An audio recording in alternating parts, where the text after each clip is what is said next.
De l'exécution de cette mission Outre-mer interpelle, en premier lieu sur des lignes budgétaires qui, selon la Cour des comptes elle-même, ont subi des baisses substantielles pour financer des dépenses imprévues.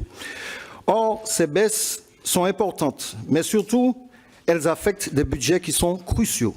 En effet, celui du logement social a été amputé de 52,7 millions en autorisation d'engagement et de 32,5 millions en crédit de paiement, soit une diminution de 21,4% en autorisation d'engagement et de 14% en crédit de paiement.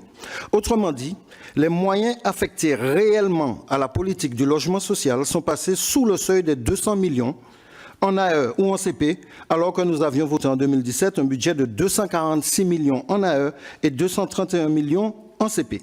Cet écart, ce fossé, interroge au moins à deux niveaux. Est-il normal que pour faire face à la crise guyanaise et aux cyclones Irma et Maria, le logement social dont on connaît l'acuité des besoins dans tous les Outre-mer soit ainsi mis à contribution? Et deuxième interrogation, cette ponction inédite signifie-t-elle que la sanctuarisation constamment proclamée de la LBU a vécu? Deuxième question préoccupante, celle de la DOM. Au moment où les besoins en formation professionnelle de nos jeunes et les aspirations à la mobilité sont incontestables, à l'heure où de nouvelles perspectives se dessinent vers nos environnements régionaux, nous souhaiterions vous entendre, Madame la Ministre, sur la DOM et sur l'avenir. Le risque de créances irrécouvrables est évalué à près de 30 millions d'euros en 2017, en dépit de la vente du siège de la rue Brissac qui a rapporté près de 12 millions d'euros. Et malgré les efforts réalisés au cours de ces dernières années, la DOM bute sur des difficultés financières et budgétaires. Pourquoi? Premièrement, parce que la subvention pour charges de services publics, qui était de 7,3 millions en 2017, est structurellement insuffisante et s'inscrit dans une tendance durable à la baisse. Elle ne permet même pas de financer la totalité de la masse salariale qui est de 9 millions d'euros. A fortiori, la totalité des dépenses de fonctionnement, 14 millions d'euros en 2017, ce qui explique en grande partie les retards pour payer les fournisseurs. Il a été aussi évoqué que le FSE pouvait compenser cette différence. Or, à ma connaissance, le rôle du FSE n'est pas de compenser un déficit structurel. Deuxième raison, des investissements indispensables qui ne sont pas réalisés, faute de financement. La nécessité de renouveler le parc informatique qui est obsolète, le système d'information qui est obsolète, et par ailleurs, la DOM étant géographiquement multisite, doit s'équiper en matériel de vidéoconférence pour limiter des déplacements onéreux. Tout ça, ce n'est pas fait. Enfin, des effectifs nettement insuffisants.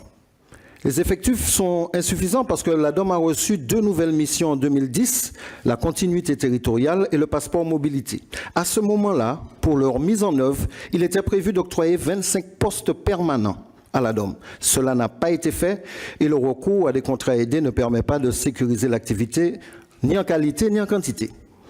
Lorsqu'on est soi-même dans une situation précaire, on ne peut pas s'occuper de personnes en situation précaire. Ce qui est inquiétant, c'est que de nouvelles missions prévues par la loi Égalité réelle ont été confiées à la DOM sans moyens humains supplémentaires.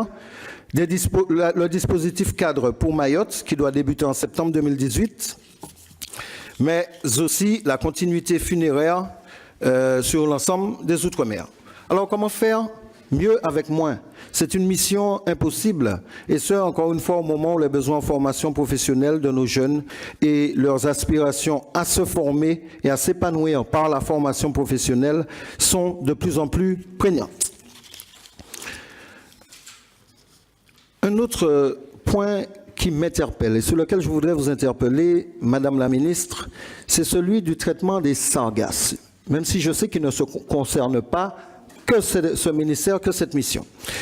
Le ministère va, via les différentes actions du programme 123, Conditions de vie Outre-mer, gère pas moins de 10 fonds, 10, Fonds régional d'aménagement foncier urbain, Fonds mahorais de développement économique, social, culturel, Fonds intercommunal de péréquation en Polynésie française, le Fonds de continuité territoriale, le Fonds d'échange éducatif, culturel et sportif, le Fonds d'aide aux échanges artistiques et culturels pour l'outre-mer, le Fonds de secours outre-mer, le Fonds de coopération régionale, le Fonds exceptionnel d'investissement et le Fonds vert. Ces fonds multiples disposent théoriquement de financement d'État et de l'Union européenne et des collectivités locales. Ils devraient, à notre sens, être mieux structurés pour être optimisés. Les Sargasses, en particulier, n'ont pu bénéficier que de 3 millions d'euros pour gérer cette crise en 2017, alors que l'échouage ponctuel d'algues vertes en Bretagne, voici quelques années, a mobilisé un effort de plus de 50 millions d'euros. Vous me direz que comparaison n'est pas raison, mais quand même. Pourtant, le phénomène sargasse aux Antilles est massif, il est récurrent et s'amplifie d'année en année. Il est clair. Et je suis objectif en le disant, quand l'État n'a pas pris la bonne mesure de cette crise majeure qui a des effets dévastateurs au plan écologique, économique, sur la santé publique et au plan social. Ces effets dévastateurs méritent d'autres réponses que des plans prévoyant un ramassage d'algues par des soldats du RSMA munis de seules pelles et râteaux sur nos plages. Nous souhaitons qu'à défaut d'inscription à la rubrique catastrophes naturelles, un fonds et une agence dédiée puissent s'attacher au financement de la lutte contre cette prolifération et qu'ils soient inscrits au titre des risques naturels majeurs au même titre que les cyclones, les tremblements de terre ou autres cataclysmes. Voilà, j'en ai terminé avec 10 secondes d'avance. Merci.